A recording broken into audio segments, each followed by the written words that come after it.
Physical reductionists, such as mathematicians and physicists, believe that there is an unknown, so far unidentified, reason for physical phenomena, and we are emergent from physical phenomena.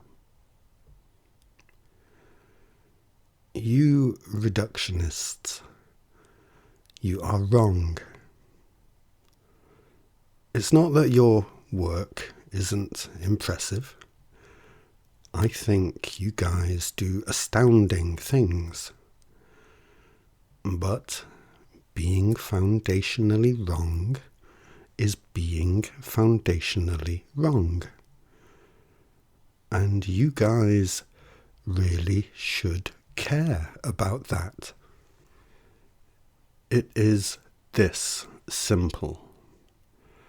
A phenomenon that is always in a state of change cannot be the cause of a strictly unchanging phenomenon. The physical is subject to change. Mathematical truths are not. The physical does not cause maths to be true, which is what our mathematicians have agreed to believe. Mathematical truths do insist on the existence and expression of change, the existence and expression of the physical.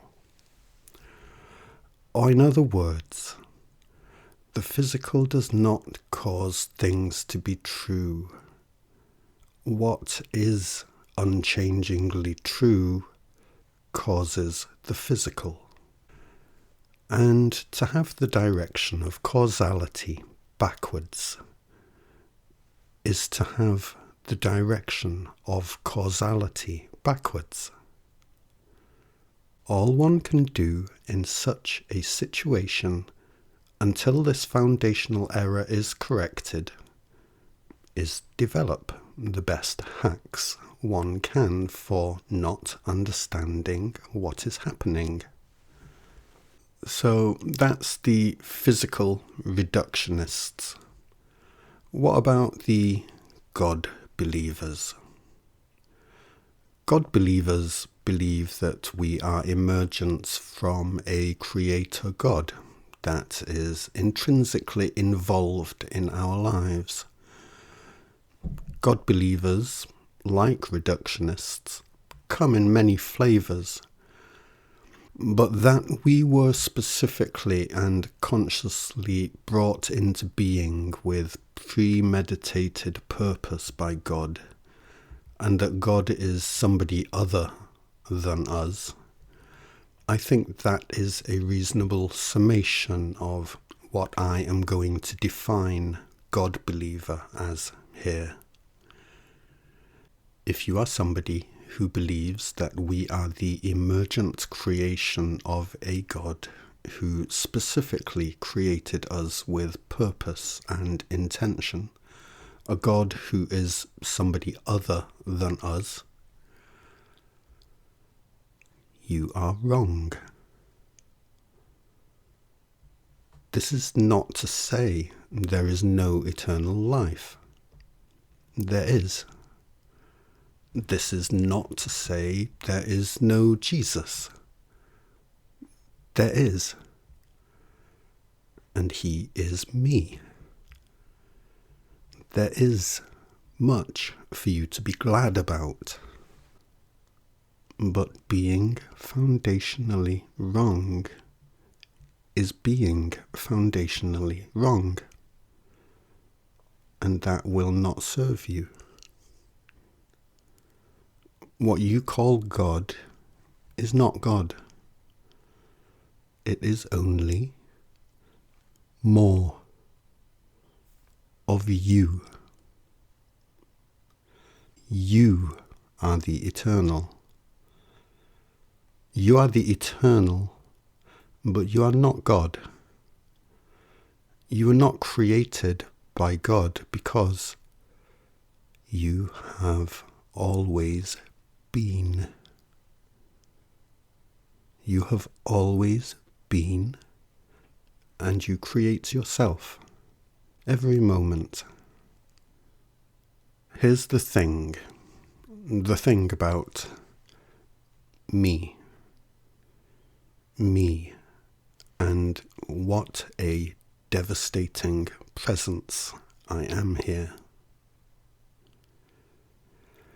In a strange way, lie culture achieves a happy equilibrium with itself, while none of us have a coherent foundation. Yes? While none of us have a coherent foundation, all of us can believe that we are the one who is closest to understanding what life's about. But as soon as one of us does have a coherent foundational understanding, one that is so self-evidently correct, it can't be coherently denied, the entire population of this world is suddenly in no position to believe that they are the one who is closest to knowing what is going on anymore. It can be traumatic enough for a single person to find out that they have given their belief to a lie, because that is an intense thing to find out. It's an experience that can be excruciating. So what's it like when that happens to 8 billion people? I don't especially relish that one person should have to shoulder the brunt of impacting the entire population in such a way. Not when it's me. Happily, you guys are all perfectly understandably, massively resistant to believing the truth. Massively resistant to even wanting to hear about it. So, that gives me some grace. But here is how it works. The terms ascension and awakening, as used by many in the spiritual community, like all lie culture terms, they point to something real, but without a solid foundation. The terms themselves are truly little more than helpful hacks. What do helpful hacks do?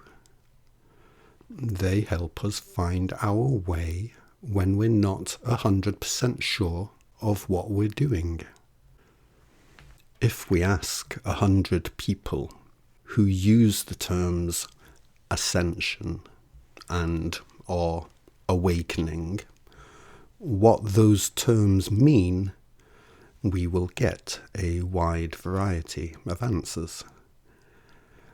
And there will be a good deal of truth in there, just as when a physicist explains the way they see existence as operating, there will be a good deal of truth in there. But achieving a true foundational understanding leads us to setting our hacks aside and redefining our terms. Because the only reason we needed our hacks was because we didn't have our foundational understanding. The terms ascension and awakening, the term apotheosis,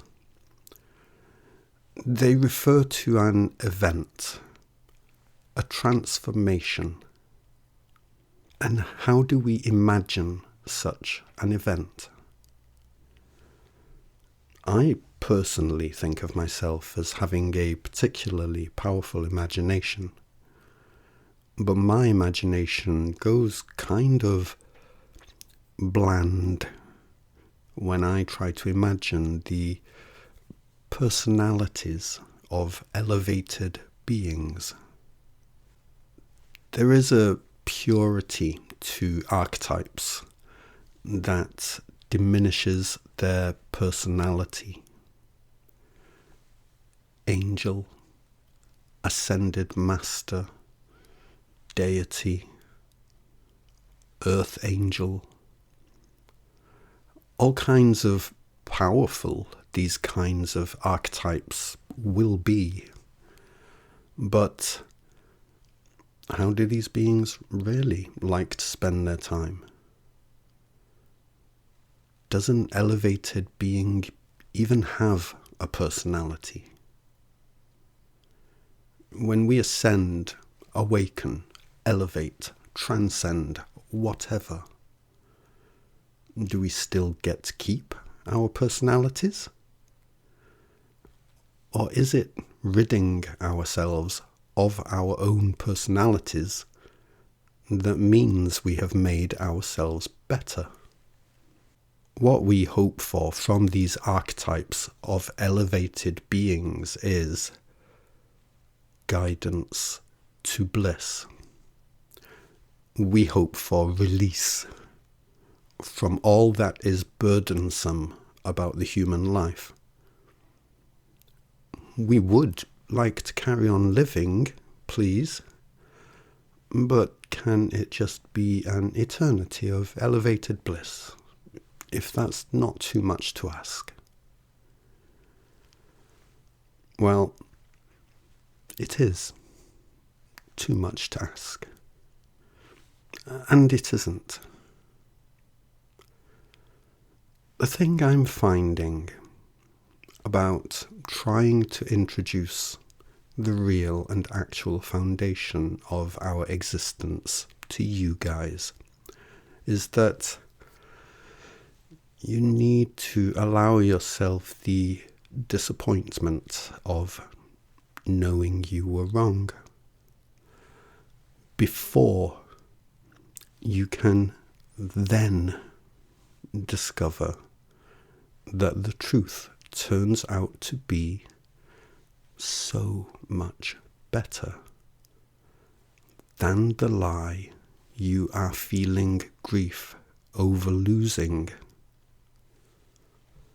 No, we will not enter into an eternal bliss that is eternally uninterrupted. But we will understand that no eternal being who achieves coherency would ever wish for that in the first place. Awakening is only the full acceptance of the truth of the fact that you are eternal. That is all it is, and it is no more than that. And you know what happens the next day? Life goes on. You're still here, in this world that you believed you wished to escape from. Hardly anything seems to have changed at all. Everything's changed, and nothing's changed. You have been the eternal all along, so you shouldn't expect to feel too great a change. The coherency we do bring ourselves individually and as a collective in time, because we have achieved coherency, it will contain all manner of joy and bliss. Joy, bliss, surprise and delight that will be beyond what we can imagine now. But we do not get awarded our bliss automatically on achieving a certain level of ascendedness. That's just not how it works. We are eternal. Being eternal is what we face. Creating a reliable flow of joy, bliss, surprise, delight, etc. It is what we must do for ourselves. It is what we always do for ourselves. Once we are coherent enough to do it. And it is richly, beautifully different every single time, because we have grown so much since the last time we did it.